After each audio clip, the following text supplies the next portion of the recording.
Bienvenue sur QSN Talks, le rendez-vous des réseaux sociaux et de l'e-réputation. Les réseaux sociaux, on les connaît ou on en a entendu parler. On sait les utiliser ou on cherche leur intérêt. Mais une chose est sûre, on ne peut plus passer à côté. Experts ou débutants, particuliers ou professionnels, les pratiques et les enjeux sont multiples. Vous voulez comprendre, apprendre ou vous perfectionner? Alors abonnez-vous à ce podcast. Je suis Frédéric Foscani, spécialiste des réseaux sociaux et de l'e-réputation, consultant, formateur et conférencier. Je vous propose ici des astuces, des news, des analyses, des conseils et les dernières tendances.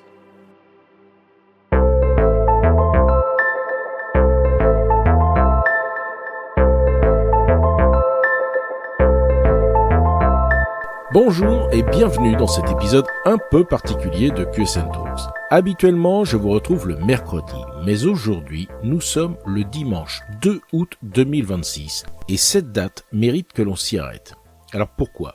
Parce qu'à partir d'aujourd'hui, plusieurs obligations de transparence prévues par le règlement européen sur l'intelligence artificielle entrent officiellement en vigueur. Si vous travaillez dans la communication, le marketing, les réseaux sociaux, la relation client, les ressources humaines ou plus largement dans une organisation qui utilise l'intelligence artificielle pour sa communication, ce sujet vous concerne probablement davantage que vous ne l'imaginez. Et pourtant, au regard de ce que j'observe sur le terrain, beaucoup d'entreprises n'ont pas encore pris la mesure de ce qui est en train de se passer. Jusqu'à aujourd'hui, dans toutes les organisations que j'ai accompagnées, que ce soit dans le cadre de missions de conseil ou de formation, j'ai constaté deux choses. D'abord, certains responsables qui découvraient tout simplement l'existence de l'AI Act européen, pourtant en place depuis août 2024. Ensuite, et c'est probablement le plus préoccupant, aucune des personnes que j'ai rencontrées au sein de direction générale, de direction marketing, de direction communication n'avait connaissance des obligations de transparence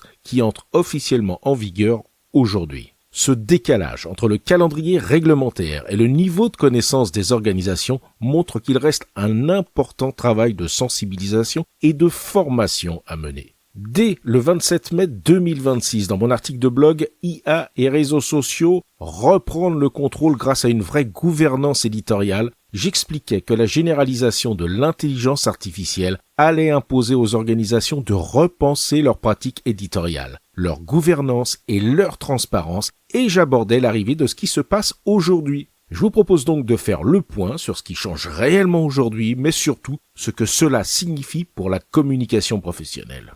Première chose importante, l'Europe n'interdit pas l'utilisation de l'intelligence artificielle dans le cadre de la communication professionnelle. Elle cherche à instaurer davantage de transparence. L'objectif est simple. Lorsque nous consultons un contenu, lorsque nous échangeons avec un système d'intelligence artificielle ou lorsque nous sommes confrontés à un contenu artificiellement créé ou modifié, nous devons pouvoir le savoir. C'est une question de confiance. Et vous savez que cette notion de confiance est un sujet que j'aborde régulièrement dans QSN Talks. Concrètement, que faut-il retenir ?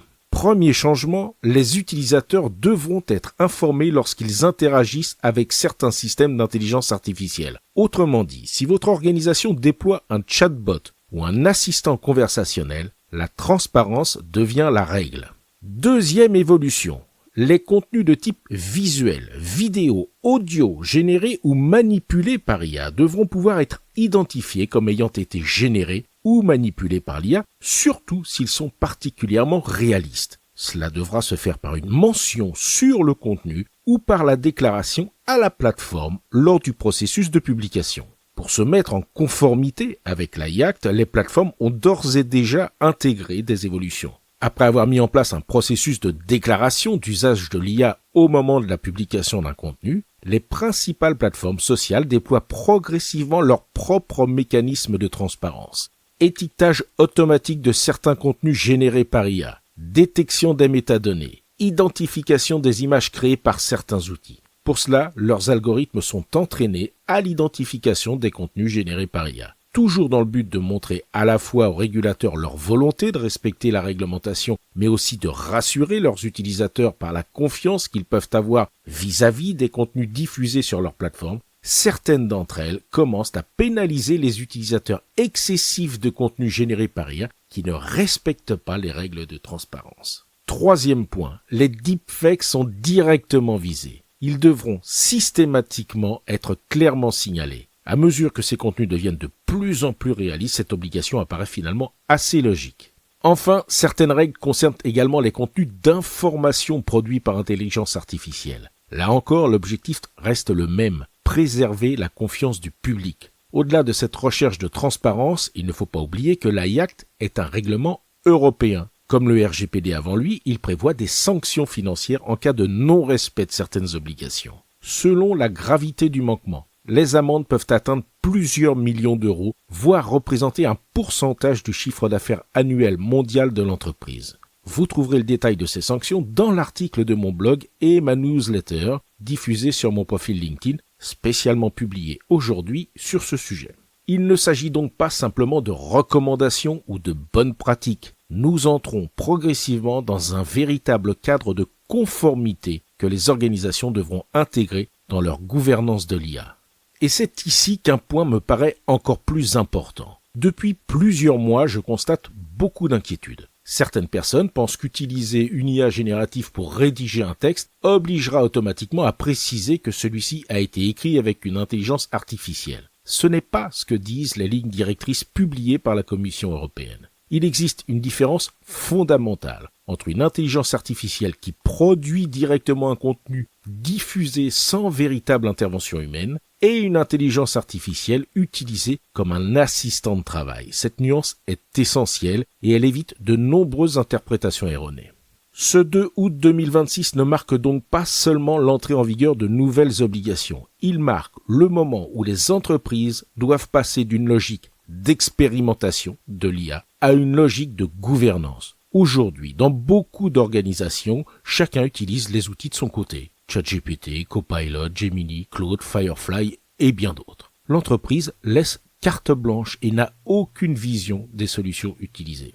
Parfois, et de plus en plus, certaines organisations pensent contrôler les risques en mettant à disposition un outil tel Copilot et en exigeant des salariés qu'ils n'utilisent que cet outil. Hormis cette contrainte, pour une question principalement de sécurité des données, aucun autre cadre n'est fourni, aucune politique interne, aucune règle commune. Avec l'évolution réglementaire de ce 2 août 2026 qui porte sur l'usage de l'IA pour la communication, cette période touche à sa fin, en tout cas elle le devrait. L'usage de l'IA dans l'entreprise n'est plus seulement une question d'outils et de sécurité, c'est désormais aussi une question de communication et de réputation. Il devient donc nécessaire de structurer les usages, de définir ce qui est autorisé, ce qui ne l'est pas, les données qui peuvent être confiées à une IA, les validations humaines nécessaires et les responsabilités de chacun. Autrement dit, il devient indispensable de mettre en place, ou de mettre à jour dans certains cas, une véritable charte d'usage de l'intelligence artificielle. Et pour moi, c'est probablement l'une des conséquences les plus importantes de cette nouvelle étape réglementaire. Je voudrais terminer cet épisode par une réflexion. Depuis plusieurs années, les entreprises cherchent à améliorer leur visibilité.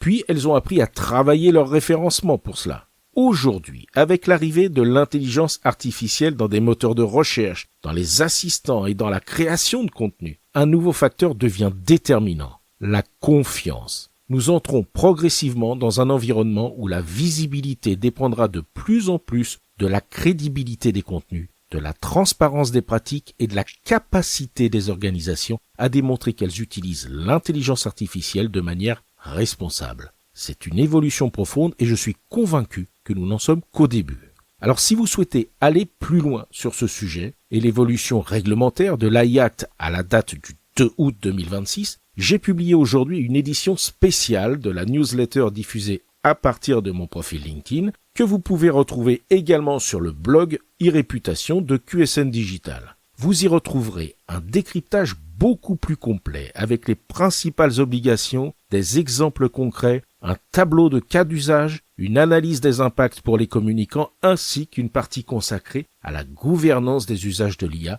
et à la mise en place d'une charte d'usage en entreprise. Les liens utiles pour y accéder sont accessibles à partir de mes différents profils et comptes, notamment sur LinkedIn, Instagram, YouTube et TikTok.